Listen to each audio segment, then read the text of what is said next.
जी हाँ, दोस्तों आज की इस वीडियो के माध्यम से हम बात करेंगे एमपी के बीएड, एमएड एडमिशन्स के BA, BEd, BSc BEd, BPEd, MPEd के 4th राउंड या एडिशनल राउंड के बारे में। स्टूडेंट एक कमेंट आ रहे हैं कि सर हमारा 3rd राउंड तक तो एडमिशन कंप्लीट हो चुके हैं, यानी कि समाप्त कर दिया गया है 1st राउंड, 2nd राउंड और 3rd राउंड।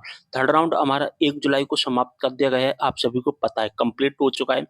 ठीक है। अब इसके बाद में स्टूडेंट के कमेंट आ रहे हैं कि सर जो हमारा जो 4th राउंड है ना, इसके बाद 3rd राउंड के बाद में जो 4th राउंड आएगा, जिसे हम एडिशनल राउंड के नाम से भी जानते हैं, या तो आप 4th राउंड कह सकते हैं या आप एडिशनल राउंड भी कह सकते हैं। तो 4th राउंड या एडिशनल राउंड कब आएगा 2024 का, हम पूरी इन्फॉर्मेशन के बारे में बात करें, चतुर्थ अतिरिक्त चरण के बारे में पूरी जानकारी देखने वाले हैं।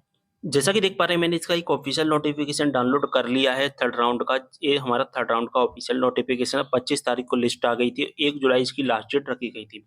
ठीक है। अब 1 जुलाई तक क्या करेंगे, स्टूडेंट ने एडमिशन ले लिया। अब ऐसे भी स्टूडेंट होते हैं जो अपना एडमिशन कैंसिल करवाना चाहते हैं, क्योंकि काफ़ी स्टूडेंट ऐसे होते हैं जो जल्दीबाजी में एडमिशन तो ले लेते हैं कॉलेज में, लेकिन फिर उनको बाद में ऐसा लगता है कि हमने जिस कॉलेज में एडमिशन लिया उस कॉलेज में एडमिशन नहीं लेना चाहिए था। इसलिए क्या है कि एडमिशन कैंसिल करवाता है स्टूडेंट, और एडमिशन कैंसिल करवाने की जो बीएड की लास्ट डेट रखी गई है वो 4 जुलाई रखी गई है एडमिशन कैंसिल करवाने की। ठीक है। तो क्या होगा कि 4 जुलाई तक स्टूडेंट कैंसिल करवा लेंगे। अब इसके बाद में जैसा कि देख पा रहे हैं कि यहाँ पर लिखा गया है 10 जुलाई। तो 1st and 2nd and 3rd year में जिन स्टूडेंट ने एडमिशन लिया है, उन स्टूडेंट को अपने डॉक्यूमेंट वेरीफाई करवाने हैं। यानी कि आपने जो एडमिशन फीस भर दी है ना, उस एडमिशन फीस को सबमिट करने के बाद हमें अपनी डॉक्यूमेंट वेरीफाई करवाने पड़ते हैं। जैसा कि यहाँ पर लिखा गया है कि संबंधित हेल्प सेंटर पर भौतिक रूप से उपस्थित होकर मूल दस्तावेजों का पुनः सत्यापन करवाने तथा मूल टीसी जमा करनी है। यानी कि हमें अपनी टीसी भी जमा करनी है। तो इसकी लिस्ट जो कि लास्ट डेट रखी गई 10 जुलाई। स्टूडेंट ऐसे होंगे जो सबमिट कर देंगे, ऐसे स्टूडेंट भी होंगे जो सबमिट नहीं करेंगे। तो क्या होगा कि जितनी भी खाली सीटें रह जाएंगी ना, जितनी भी खाली सीटें रह जाएंगी, फिर उन खाली सीटों को वेबसाइट पर बताया जाएगा, और उसमें बताया जाएगा कि किस कॉलेज में कितनी सीटें खाली हो रही है। आप खुद भी चेक कर पाएंगे ऑनलाइन। 2023 में भी कुछ इस तरह से हुआ था, यानी कि हम अपनी सीटों को चेक कर पा रहे थे 1st and 2nd and 3rd round के बाद में। अब इसके बाद 10 जुलाई के बाद में क्या होगा, फ्रेश राउंड आएगा, जिसे हम 4th या एडिशनल राउंड के नाम से जानेंगे। जितनी भी खाली सीटें रह जाएंगी उनके लिए वो राउंड स्टार्ट किया जाएगा। तो जो हमारा 4th राउंड आने की जो पॉसिबिलिटी रखी गई है वो 10 जुलाई के बाद में ही रखी गई है। ठीक है।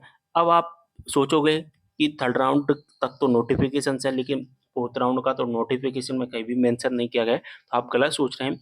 जब आप इसका एक ऑफिशियल नोटिफिकेशन देखोगे एनसीटीई कोर्स का, तो वहाँ पर 4th राउंड यानी कि एडिशनल राउंड 1st और एडिशनल राउंड 2nd के बारे में मेंशन किया गया है। चलिए वो नोटिस भी मैं आपको बता देता हूँ। जब हम इसका ऑफिशियल नोटिफिकेशन देखते हैं तो 7.4 नंबर के 4 नंबर के पैरा में लिखा गया है, यहाँ पर आप देख भी पा रहे हैं कि प्रथम अतिरिक्त चरण आयोजित होने की स्थिति में मध्य प्रदेश के मूलवासी तथा राज्य के बाहर के आवेदक तथा बिंदु क्रमांक 1 में उल्लेखित पृथक किए गए आवेदक को चॉइस फिलिंग का अवसर दिया जाएगा।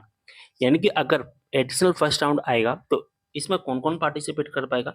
एमपी के स्टूडेंट तो कर ही पाएंगे, साथ ही अदर स्टेट के भी कर पाएंगे, साथ ही ऐसे स्टूडेंट जिन्हें 1st and 2nd and 3rd round में फर्स्ट नंबर का चॉइस फिलिंग के फर्स्ट नंबर का कॉलेज मिल गया था और उनको उसमें एडमिशन नहीं लेना था, और वो 2nd एंड 3rd राउंड में चॉइस फिलिंग नहीं कर पाए थे, तो ऐसे स्टूडेंट भी यहाँ पर एडिशनल 1st राउंड यानी कि प्रथम अतिरिक्त चरण में पार्टिसिपेट कर पाएंगे।